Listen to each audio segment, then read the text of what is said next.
dan seadil-adilnya. 20 Oktober 2004 merupakan hari penting dalam sejarah demokrasi bangsa ini. Pada hari itu Indonesia memiliki presiden yang dipilih langsung oleh rakyatnya. Sistem demokrasi baru telah tercipta. Pasangan Susilo Bambang Yudhoyono dan Yusuf Kala saat itu mampu mencuri simpati sebagian besar rakyat Indonesia. Dan SBY, sapaan populer Susilo Bambang Yudhoyono, menjadi sosok yang paling menarik perhatian.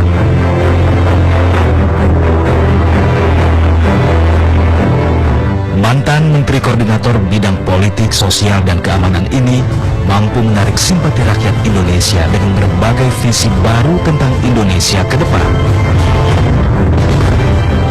Menjadi orang nomor satu di sebuah negara tidaklah mudah. Mata dunia mengikuti segala kegiatannya. Publik ingin tahu apa saja yang telah diperbuat pemimpin yang telah mereka pilih itu, dan untuk memenuhi keinginan tahuan itu, SBY kerap memposting foto-foto kegiatannya di media sosial. Namun tak banyak orang yang tahu siapa sosok di balik foto SBY yang kini banyak beredar itu.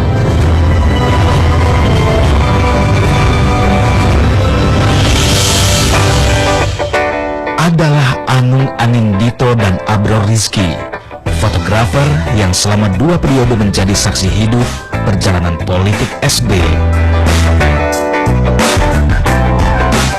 Melalui bidikan lensa merekalah sosok SBY yang tak banyak diketahui publik terekam.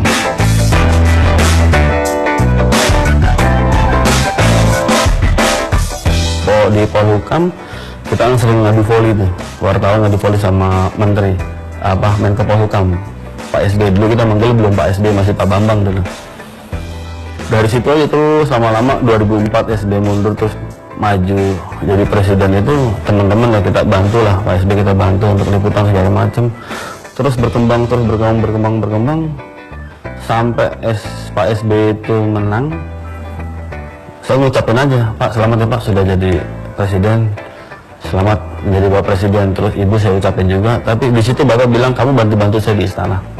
Itu aja Pak, bantu-bantu di istana. Saya pikir apa, ternyata saya suruh kerja sama Pak SBY. Ya saya terima dan dengan senang hati pada waktu itu. Sebetulnya sebelum pemilu tahun 2004, nah, Ano sering merapat ke sana, sering bertemu, terutama kepada Pak SBY. Karena Pak SBY itu kan waktu itu juga masih ada dalam jabatan politik. Mas Anung sering ketemu. Kalau dengan saya sendiri sebetulnya sejak tahun 2004 pas waktu kampanye itu.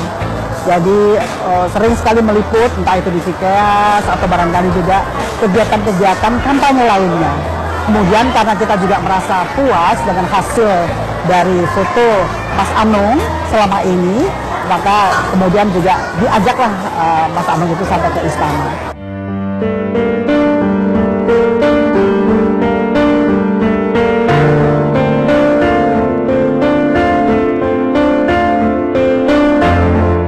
Bukan tanpa alasan, SBY merekrut Anung sebagai fotografer pribadinya. Pria kelahiran Pacitan yang terkenal perfeksionis ini tak mudah terkesan dengan apa yang dilihatnya, kecuali hal itu benar-benar baik serta bagus. Dan hasil jepretan Anung dinilai yang terbaik. Anung juga profesional dalam menjalankan tugas. Ya, pertama-tama kami senang sama Anung karena profesional, kemudian pengambilan gambarnya bagus ya dalam banyak event gitu, dan ternyata setelah bergabung ya cukup kreatif dan kami terbantu banyak dokumentasi yang manis, baik kegiatan di dalam negeri maupun di luar negeri. So far kami enjoy bekerja bersama-sama Anung dan sampai sekarang masih bersama-sama dengan saya dan Ibu Ani. Ketika baru bergabung dalam tim dokumentasi kepresidenan pada 2004, Anung masih merasa kebingungan beradaptasi di lingkungan istana.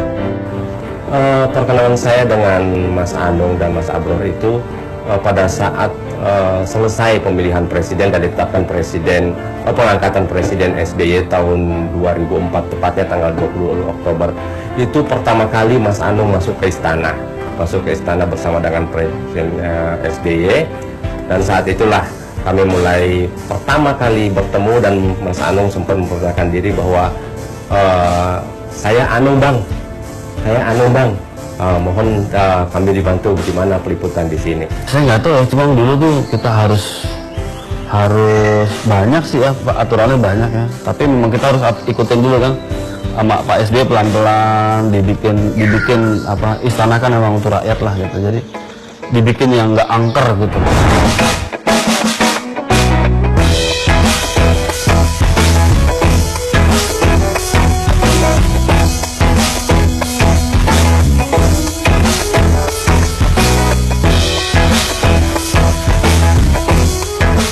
Sebenarnya Anung tidak pernah bermimpi untuk menjadi seorang fotografer. Cita-cita masa kecilnya adalah menjadi seorang musisi. Untuk mewujudkan impiannya itu, Anung bahkan sempat menuntut ilmu di sekolah menengah musik di Yogyakarta. Namun nasib menentukan lain. Berbodal kamera milik sang ayah, pria kelahiran Jakarta ini memulai karirnya sebagai seorang pewarta foto. Ya, ayah Anung, Suparto, adalah seorang fotografer. Almarhum Suparto bahkan adalah juru foto pribadi Bung Karno. Mungkin bakat yang diturunkan sang ayahlah yang membuat Anung sangat ahli di bidangnya. Anung tak menyangka pengalaman ayahnya menjadi fotografer orang nomor 1 di Indonesia juga bisa ia rasakan.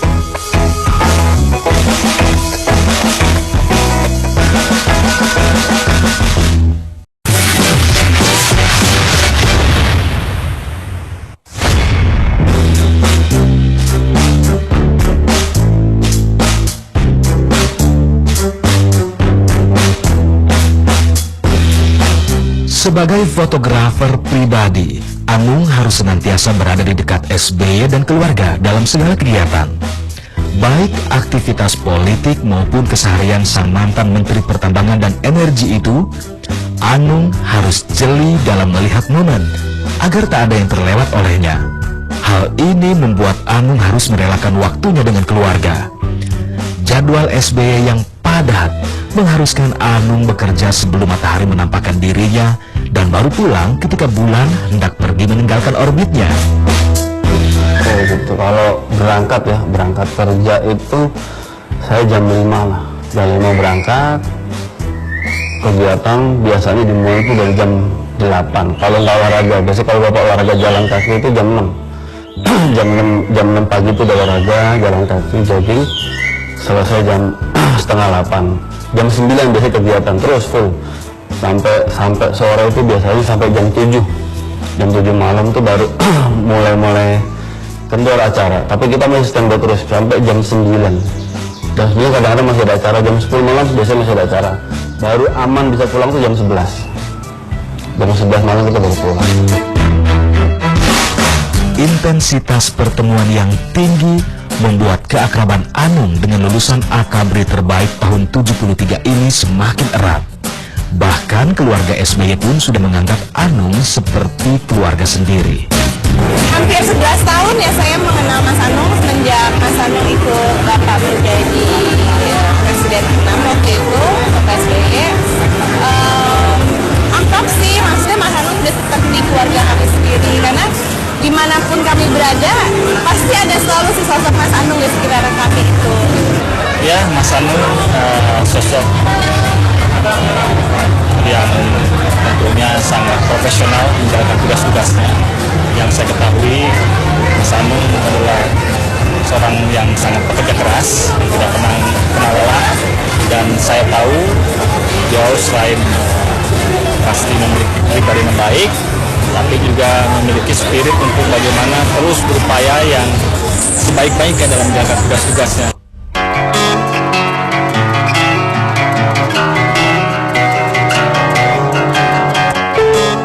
Hobi Ani Yudhoyono dalam hal fotografi pun tak lepas dari campur tangan Anung.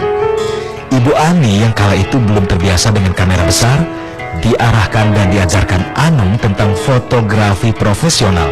Ya, hubungan kekeluargaan Anung dan Ani Yudhoyono terjalin erat lewat foto. Dan lebih lagi kalau Anung ya, itu yang suka membujuk saya. Saya kan memang hobi fotografi, tapi dulu saya pakai kamera pocket begitu ya. Begitu pakai kamera pocket, Anung sering menyampaikan kepada saya, Bu, coba deh pakai kamera yang ini begitu ya, kamera yang besar begitu ya, Canon yang besar itu. Saya nggak mau tadinya, berat saya bilang gitu ya. Saya hanya berpikiran kalau pocket itu kan enaknya dibawa kemana-mana, sangat fleksibel lah. Saya bawa kesini nggak terlalu berat. Kalau yang besar itu nggak mau, saya berat, saya bilang gitu. Coba deh Bu, dicoba dulu. Kalau ibu sudah bisa menggunakan lensa yang besar, pasti ibu ketagihan. Lama-lama benar juga kata Ani. Ternyata yang jauh pun bisa saya ambil. Jadi seolah sangat dekat, sangat detail. Nah, sejak itulah saya juga merasa, benar juga kata kamu ya Nong. Sehingga saya beralih juga ke kamera yang besar. Walaupun saya juga tetap menggunakan kamera yang besar. Terlepas dengan kedekatan hubungan Anung dan SBY yang layaknya keluarga, profesionalisme pekerjaan tetap diperhatikan. Jika Anung melakukan kesalahan, SBY tak segan untuk menegurnya agar tidak mengulangi kesalahan yang sama di kemudian hari. Tapi kalau buat saya, dimarahin Pak SBY itu pembelajaran buat kita ke depan. Tapi kalau soal dimarahin itu, Pak SBY itu biasanya kalau kita motret, jangan gerusak-gerusuk kalau lagi ada acara. Gerusak-gerusuk tau nggak? Gerusak-gerusuk itu yang pecicilan lah gitu. Kita tetap tenang, mau ambil gambar kayak gitu. Ya, kalau gerusak-gerusuk pasti Bapak negur, kamu nggak boleh kayak gitu depan tamu, paling kayak gitu. Pernah itu ya, terutama Bapak ya, karena itu kan memang utamanya Bapak ya. Kalau dengan saya itu kan ya kalau waktu luang setelah Bapak baru dengan saya. Nah, ketika misalnya hasil fotografinya tidak sesuai dengan apa yang diinginkan oleh Bapak, misalnya kalau ngambil foto bersama-sama begitu ya, banyak orang begitu, Bapak ditaruhnya di paling pinggir begitu ya, itu pasti kelihatan kurang baik, hasilnya pasti jadi ketarik. Nah, itu Bapak biasa akan menegur, gimana sih kalian? Coba, harusnya kan tahu. Sebagai orang dekat, Anung sedikit banyak mengetahui hal-hal unik dalam kehidupan SBY dan keluarga yang tidak diketahui khalayak ramai. Dan semua itu dapat tertangkap kamera karena kejelian mata Anung.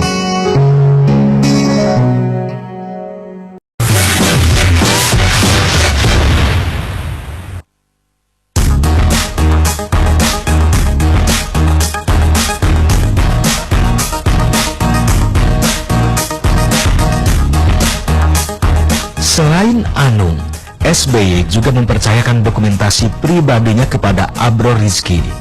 Pria kelahiran Jakarta 49 tahun silam ini juga memiliki tugas sebagai fotografer kepresidenan sejak 2004. Berbeda dengan Anung, SBY merasa tertarik dengan Abror setelah melihat hasil karya foto ayah dari 3 orang anak ini di sebuah pameran.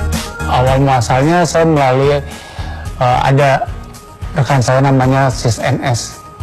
Waktu itu saya bilang, Bang, saya punya konsep nih. Konsep apaan? Pameran calon presiden. Wah, bagus nih. Kalau gitu oke deh, gue sampein ke Pak SBY, dia bilang gitu.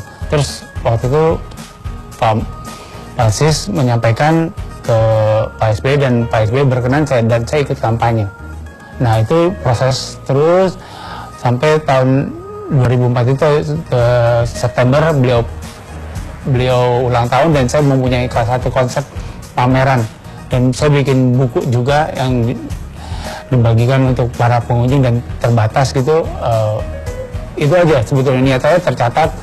Saya pernah bikin pameran calon presiden, itu awalnya kenapa saya ada di itu. Kalau sekarang saya ada di waktu itu saya ada di istana, itu bagian dari plusnya aja, istilahnya bonusnya.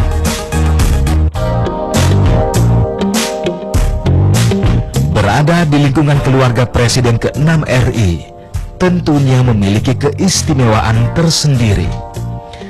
Banyak peristiwa spesial yang dirasakan. Salah satunya adalah ketika SBY secara tidak terduga menghampiri Abror untuk sekedar mengucapkan selamat ulang tahun. Dan ia pun langsung meminta hadiah, yaitu berfoto bersama sang presiden. Waktu itu teman-teman rekan-rekan udah tahu bahwa saya ulang tahun, terus Anung nyampaikan ke Pak SBY, Pak, Abror ulang tahun. Terus waktu pas saat diberi selamat, saya bilang, Pak, hadiahnya foto bersama, Pak, dengan latar belakang gedung UN. Itu aja. Beliau berkenan. Sama halnya dengan Anung, sebagai orang dekat, SBY juga menganggap Abror sebagai pribadi yang tekun dan pekerja keras. Hasil bidikan lensanya pun kerap mendapat pujian. Bagus sekali. Bagus sekali karena sekali lagi ya, saya melihat tanggung jawab, kreativitas, ya kemudian kesabaran. Penting sekali bagi fotografer untuk sabar melihat situasi, dan hasilnya memang bagus. Kalau menurut saya mereka itu siap ditugaskan kemana saja.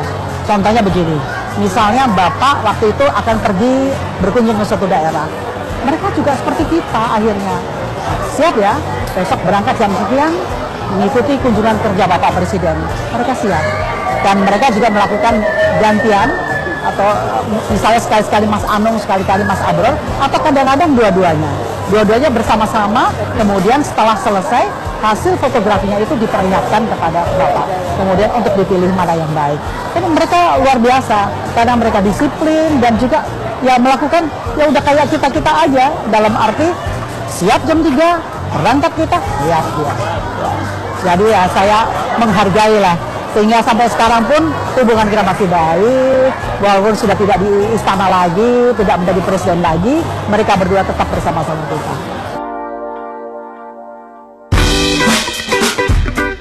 Banyak yang Abror pelajari dari negarawan yang satu ini. Salah satunya adalah bagaimana SBY mencintai keluarganya. Bahkan ketika SBY masih menjabat sebagai presiden, Abror sempat melihat langsung ketika SBY menuruti permintaan Aira, cucu pertamanya, untuk bermain ular naga. Tanpa canggung, SBY bermain bersama sang cucu. Ya, bagi saya seorang leader, seorang pemimpin, beliau sangat hati-hati. Jadi kalau ada orang bilang beliau lamban, saya tidak melihat beliau lamban. Beliau keras, dalam beberapa hal beliau keras. Tapi beliau sangat hati-hati dalam hal mengambil sebuah keputusan. Itu yang saya bangga dari beliau, dan juga dengan keluarganya. Beliau sangat, walaupun waktu sosok presiden itu, beliau menyempatkan juga waktunya dengan keluarga. Dan yang luar biasa dari beliau yang saya nggak bisa ngikutin, baca bukunya. Kemana aja pergi, di luar lagi tugas, ataupun di daerah, ada toko buku, beliau mampir biasanya. Itu yang maksudnya, yang sudah presiden aja masih belajar sampai akhir jabatan beliau, bahkan sampai beliau sudah pensiun. Kini, ketika SBY sudah tidak lagi menjadi presiden, sebagai orang dekat, Anung dan Abror tetap dipercaya mendampingi pria kelahiran tahun 49 ini. Dua-duanya itu fotografer yang bagus ya. Dua-duanya memiliki keunggulannya masing-masing.